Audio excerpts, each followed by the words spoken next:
Come on, come on, come on. Hey, turkey in the straw, ho, turkey in the hay. Hey, roll up and twist with the hide like a haw, and hit 'em up a tune called turkey in the straw.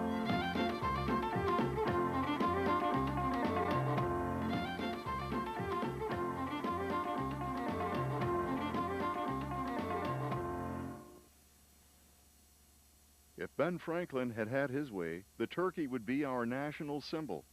In 1776, Benjamin Franklin proposed to Congress that the turkey be named as the national bird. And when the bald eagle was selected instead, Franklin wrote, "I wish the bald eagle had not been chosen as the representative of our country. The turkey is a much more respectable bird and a true original native of America." The turkey is the only domesticated farm animal native to North America. At one time, turkeys roamed vast expanses from the Atlantic coast to what is now Arizona, and from the Great Lakes to Central America. Fossil evidence indicates that turkeys have been here for 10 million years. However, with the arrival of the European settlers, the wild turkey population decreased dramatically. Commercial hunters would shoot entire flocks, sell the birds for 6 cents apiece. Forests, the bird's natural habitat, were cleared and turned into pasture and cropland.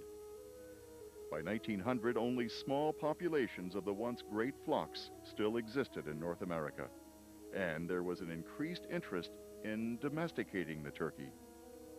At first, commercial turkey producers used a free-range system. The birds were raised in outdoor fields and provided feed, water, and minimal shelter. During the 1950s, however, new developments in agribusiness technology, genetic engineering, and drug and chemical usage revolutionized turkey production and paved the way for today's $3 billion turkey industry. Today, practically all commercial turkeys are raised in large-scale, intensive confinement systems, appropriately called factory farms. A typical farm produces between 30,000 and 1 million birds a year. And while the farmers treat them as production units, each bird is an individual and experiences pain much like any other animal. Turkey producers have come to depend on a year-round market, now selling only 35% of their product in the last quarter of the year. People are still eating turkey at Thanksgiving, but they are also eating turkey throughout the rest of the year. To entice consumers and expand its market, the turkey industry has created a variety of turkey products, including turkey salami, turkey ham, bologna, hot dogs, smoked turkey, and even ground turkey. The turkey industry has aggressively promoted its product, and per capita turkey consumption has doubled over the past 2 decades, increasing from around 10 pounds per person per year in the late 1970s to 20 pounds per person today. As demand for turkey flesh increased, the industry came to value breeds of turkeys who grew faster and larger. Consumers especially wanted turkey breasts, and so turkey breeders altered the size and shape of the birds, giving them larger breasts. Because this anatomical manipulation has made it impossible for domestic turkeys to mount and reproduce naturally, producers rely on artificial insemination as the sole means of reproduction. Today's commercially produced turkeys are more than twice as large as their ancestors. They're so large that their legs have difficulty holding up their bodies. An industry journal laments, quote, "Turkeys have been bred to grow faster and heavier, but their skeletons haven't kept pace, which causes cowboy legs. Commonly, the turkeys have problems standing and fall and are trampled on," end quote. Besides growing large, modern turkeys have been genetically engineered to grow abnormally fast. Comparing a turkey's growth rate to that of a human baby, an industry newspaper explains, if a 7-pound baby grew at the same rate that today's turkey grows, when the baby reaches 18 weeks of age, it would weigh 1,500 pounds.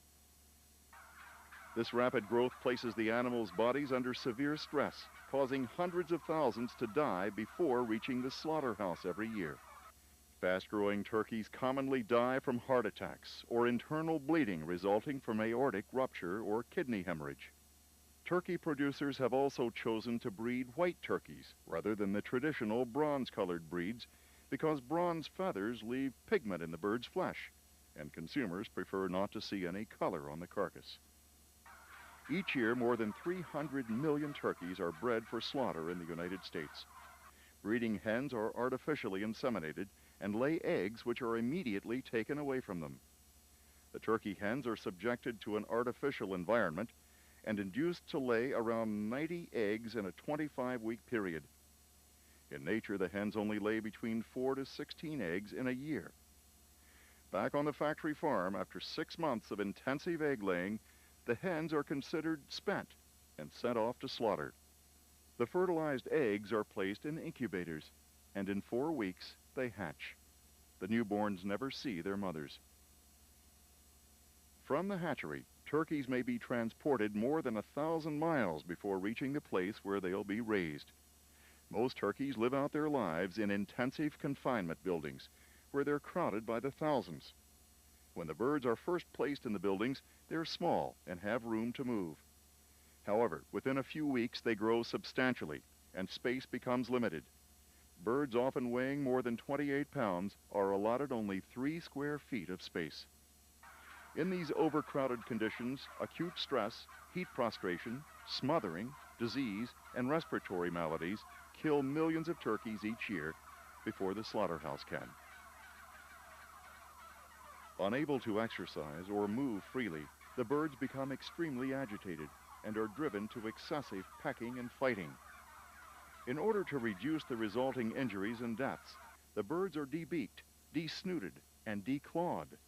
Painful procedures which involve clipping and burning parts of the animal's bodies without anesthesia. The stress of these mutilations is sometimes fatal.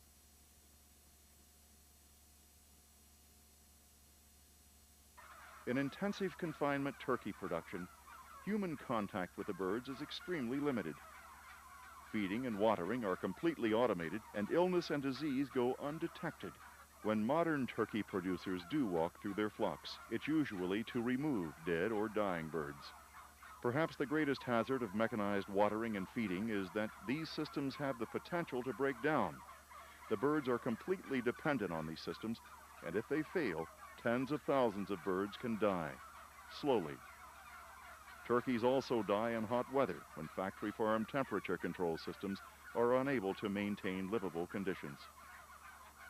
In modern-day turkey production, where thousands of birds are kept in minimal space, turkey manure becomes a problem too. The floors of turkey houses reek of urine and feces. Disease is a constant threat as the birds are forced to breathe the thick, stagnant air. Factory farm conditions are so unhealthy that 1 in every 10 turkeys hatched is expected to die. Death is actually written into the industry's profit structure. Turkey producers are in business to make a profit. They seek to minimize cost while maximizing return. A cold, hard fact which often results in poor animal care practices. The turkeys themselves are seen solely as commodities, products for sale. Turkeys rarely receive adequate veterinary care in mass production systems. The monetary value attributed to individual birds is less than it would cost turkey producers to treat them, and so sick birds typically go untreated. Instead of diagnosing and caring for individual turkeys, turkey producers put their whole flock on a drug program. Drugs like penicillin, bacitracin, chlortetracycline, terramycin, sulfa drugs, and others are administered in the turkey's feed and water. Whether the birds are sick or not, they are given drugs. Turkey feed is formulated to result in maximum growth at a minimal cost. Drugs and other additives offer a shortcut, which has come to replace responsible animal husbandry. After being forced to live in crowded, wretched conditions for several months, the birds are herded into crates and trucked off to slaughter.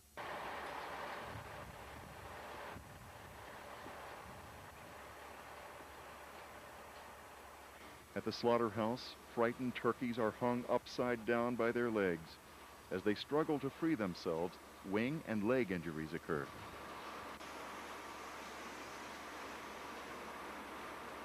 The birds are carried on a conveyor belt to a stunning tank, where an electric current passing through water stuns the turkeys, supposedly rendering them unconscious. Often the stunning tank is ineffective, and fully conscious animals continue on the conveyor belt toward human butchers or automatic cutting machines. Here we see a conscious turkey emerge from the stunning tank. Speed, not humane consideration, guides the slaughter process, and blatant cruelties are allowed to exist.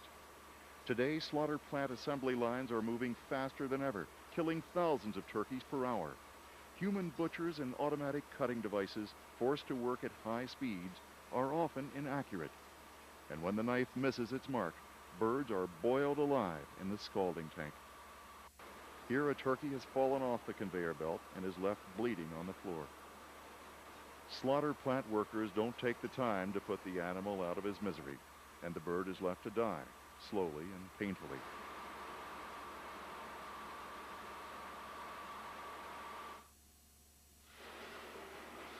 The assembly line conveyor belt carries the birds' carcasses from station to station, where machines and plant workers begin the process of turning the birds into neatly packaged meat products.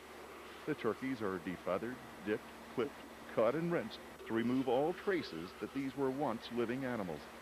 The processing procedure cannot, however, remove the bacteria, drugs, and other hazardous substances in turkey carcasses. At assembly line slaughter operations, the goal is to kill the maximum number of turkeys in minimum time. As assembly lines speed up, USDA poultry inspectors are faced with the near impossible task of inspecting more than 60 birds a minute. The poultry inspector's job is further complicated by the fact that slaughter plant personnel don't like it when inspectors see problems and slow down the assembly line. In some cases, slaughterhouse workers ignore the inspector's guidelines and recommendations. Poultry tagged as diseased, contaminated, or otherwise substandard has been illegally sold to consumers.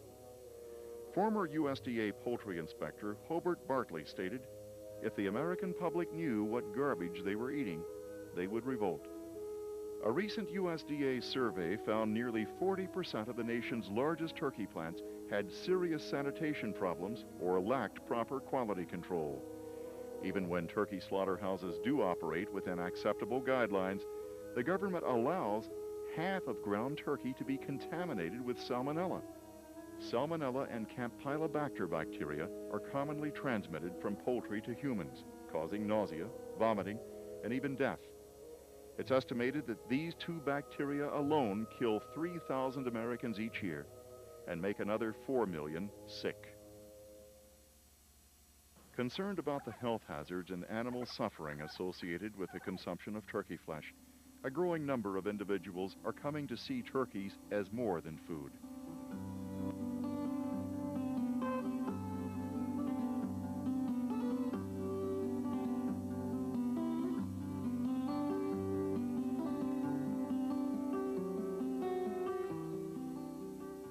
Anyone who's spent time with turkeys knows that they are curious and good-natured and enjoy the companionship of humans and other animals. Abraham Lincoln's son, Tad, had a turkey, and the president was moved to issue a presidential pardon to save the bird from the dinner table. Maybe it's time for the rest of us to follow Lincoln's example and establish a new Thanksgiving tradition, one that does not require killing animals. Meatless meals are interesting, varied, and satisfying, but most importantly, they're healthier and don't cause suffering. Of course, each of us has to make our own food choices, but it's important in doing so that we make informed decisions and understand the consequences of our actions. Please contact Farm Sanctuary if you'd like to help save a turkey instead of eating a turkey this Thanksgiving.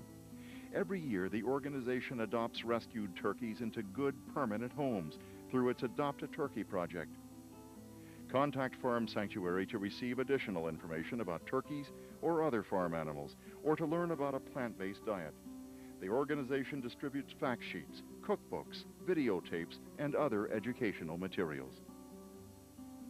You can reach Farm Sanctuary at Post Office Box 150, Watkins Glen, New York, 14891. Or you can call Farm Sanctuary at area code 607-583-2225.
If Ben Franklin had had his way, the turkey would be our national symbol.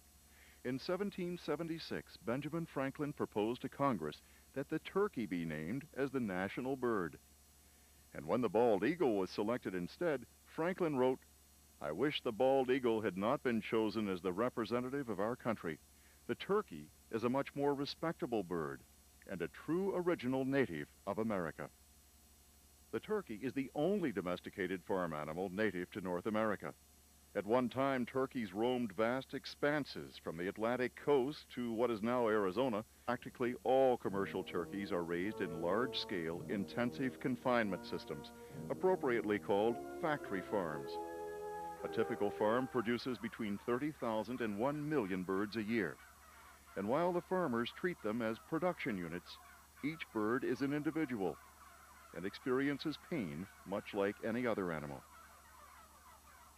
Turkey producers have come to depend on a year-round market, now selling only 35% of their product in the last quarter of the year. People, and from the Great Lakes to Central America.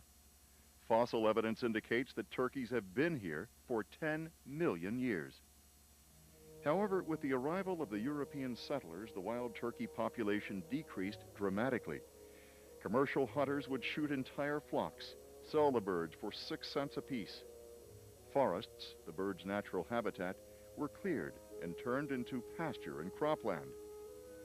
By 1900, only small populations of the once great flocks still existed in North America, and there was an increased interest in domesticating the turkey. At first, commercial turkey producers used a free-range system. The birds were raised in outdoor fields and provided feed, water, and minimal shelter.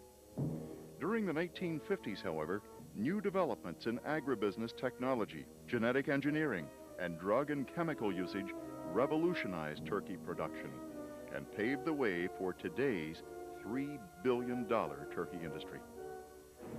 Today,